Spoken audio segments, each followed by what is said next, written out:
Halo, perkenalkan nama saya Clarissa Disti Hardaya. Nama saya Rafael David Indira Kosasi. Nama saya adalah Michael Satrio Bagaskoro. Dan saya adalah Jessica Andrea Putri. Ini kami akan menampilkan video salah satu masalah kesehatan di Indonesia dengan judul Gizi Buruk di Indonesia. Mengapa kami tertarik dengan tema ini? Dari artikel dan data yang kami baca, ternyata jumlah angka gizi buruk di Indonesia masih cukup tinggi, terutama pada anak-anak dan menyebabkan kematian. Makanya, gizi buruk menjadi salah satu masalah kesehatan di Indonesia. Nah, untuk pembahasan lebih lanjut, kita mulai dengan pengertian sehat ya.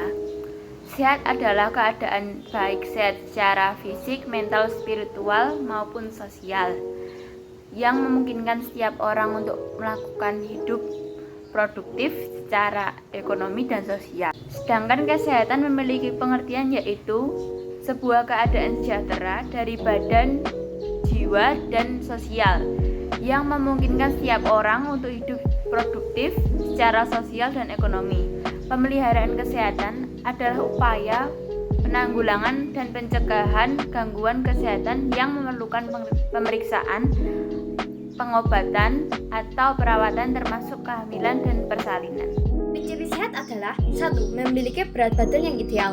2. Memiliki pola tidur yang teratur. 3. Tidak mudah stres. 4. Rambut dan kuku sehat. 5. Kondisi jiwa yang stabil. 6. Kulit yang segar. Sekarang kita mulai untuk membahas tentang gizi buruk ya. Apa itu gizi buruk? Gizi buruk adalah suatu keadaan kekurangan konsumsi zat gizi yang disebabkan oleh rendahnya konsumsi energi protein dalam makanan sehari-hari yang ditandai dengan berat dan tinggi badan tidak sesuai umur atau di bawah rata-rata dan harus ditetapkan oleh tenaga medis. Gizi buruk dapat disebabkan oleh beberapa hal seperti kurangnya asupan makan, infeksi, pemberian makan yang terbatas dalam jumlah, kebersihan lingkungan yang kurang terjaga, dan kurang vitamin A. Apalagi pada masa pandemi sekarang ini, banyak orang yang kehilangan pekerjaan dan mengalami kesulitan untuk memenuhi kebutuhan dasarnya yaitu makanan. Sedangkan dampak yang diakibatkan gizi buruk adalah munculnya berbagai penyakit. Anak-anak menderita wasting dan stunting dengan berat badan rendah, kurangnya minat makan dan minum, merasa lelah sepanjang waktu, lemah dan lesu, sering sakit dan butuh waktu yang lama untuk pulih, dan juga bisa menyebabkan kematian. Hal inilah yang menjadikan gizi buruk sebagai salah satu masalah kesehatan di Indonesia yang masih memerlukan perhatian dari berbagai pihak. Pada dasarnya, kebutuhan manusia terdiri atas kebutuhan primer, sekunder, dan tersier. Kebutuhan primer meliputi sandang, pangan, dan papan. Manusia perlu bekerja guna memenuhi kebutuhan hidupnya. Karena dengan bekerja, mereka akan mendapatkan uang guna membeli kebutuhan pokok sehari-hari. Pandemi ini semakin banyak orang yang kehilangan pekerjaan, sehingga mereka mengalami kesulitan dalam memenuhi kebutuhan hidupnya. Untuk dapat bekerja atau memenuhi kebutuhannya, mereka harus mendapatkan bantuan pemerintah. Akibatnya, semakin banyak anak yang mengalami gizi buruk karena adanya hambatan ekonomi dan tidak adanya bantuan pemerintah. Ketersediaan barang pun berkurang karena kendala transportasi karena adanya pembatasan kegiatan masyarakat. Ciri-ciri seseorang mengalami kekurangan gizi adalah A. Berat badan rendah. B. Merasa lelah. C. Sering sakit. D. Lemah dan lesu. E. Kurang minat minum dan makan. Jika kekurangan gizi ini berlanjut, maka akan menyebabkan kematian.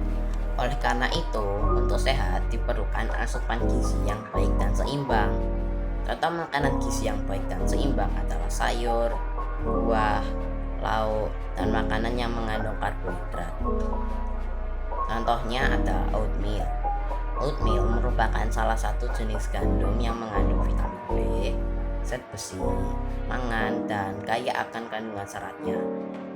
Hati sapi merupakan makanan pada nutrisi alias superfood yang memiliki gizi seimbang. Ikan, salmon, dan tuna dikenal dengan kandungan protein dan asam lemak omega 3. Telur merupakan salah satu makanan yang dikenal dapat meningkatkan energi. Pisang dikenal manfaatnya untuk meningkatkan energi karena mengandung karbohidrat dan kalium.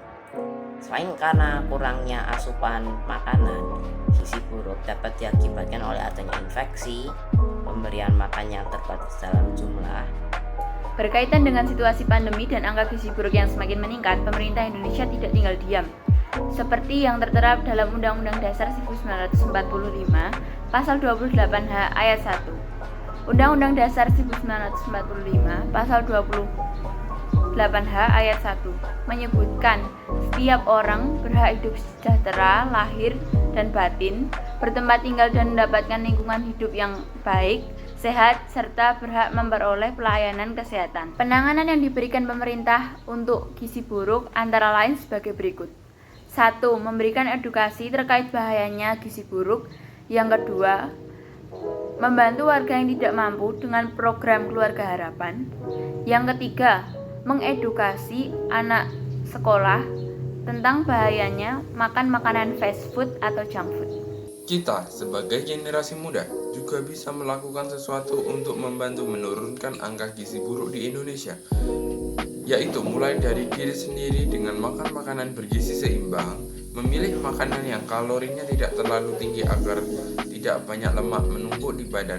Kita juga bisa melatih kepedulian kita dengan mengadakan bakti sosial untuk teman-teman yang kurang beruntung, misalnya dengan memberi makanan tambahan yang bergizi dan tidak menyisakan makanan yang kita makan, karena ternyata masih banyak orang yang belum bisa memenuhi kebutuhan makanan dan bergizi seperti kita. That is all about malnutrition that we can share. Hopefully, this presentation can give more awareness of having more nutrition for our growth. Do not forget to hit like and subscribe button for our video. Also share it please. Thank you very much your attention guys. Bye.